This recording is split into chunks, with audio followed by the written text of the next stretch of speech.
Синьцзянь Уйгур автоном районындагы Урумчи шәһәре Казаннан 3000 чакрым ераклыкта.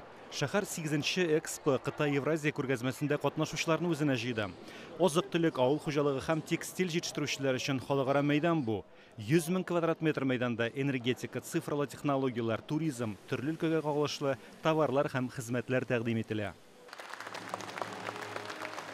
Ачылыш тантанасында Рөстәм Миннеханов катнаша. Быелгы күргәзмәнең төп темасы ефәк юлның яңа мөмкинлекләре.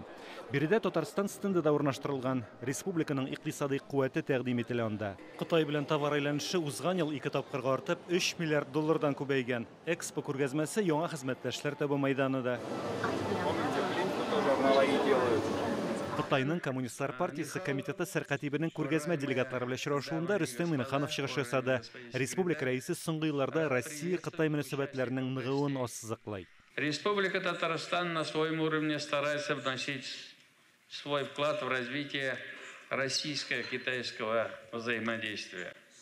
Мы совершаем регулярные визиты в вашу страну.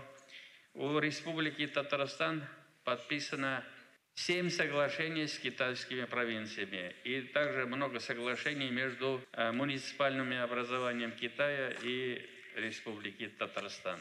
Пекинда Татарстанның сәүдә-икътисади вәкиллеге, Казанда Кытай генераль консуллыгы эшли. Бүгенгә логистика мәсьәләләре актуаль. Кытайда ефәк юл проекты тормышка ашырыла. Аның буенча халыкара транспорт логистика коридорын булдыру буенча эш бара. Узган ел ахырында кулланышка тапшырылган М12 Мәскәү-Казан трассасы Европа, Көнбатыш Кытай транспорт маршрутына керә.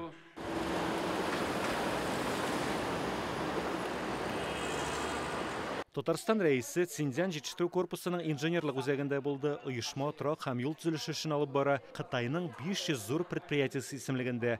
Бүген алар провинцияләрдә 21 проект буенча эшли, тагын 18-е чит илләрдә гамәлгә ашырыла. Урумчидагы мәчет монысы 1897 елда ук төзелгән. Җирле татарлар акчаларына торгызыла һәм шәһәрдә иң борынгы биналарның берсе санала. Рөстәм Миннеханов мөфти белән бергә мәчетне карап чыкты. Камил хәзрәт Сәмигуллин мондагы имамга Казан басмасының яңартылган нөсхәсен бүләк итте. Кытайның бу районында 5500 татар яши. Разый Гыймаев, Марат Хөсәенов, Яңа гасыр каналы, Кытай, Урумчи шәһәре.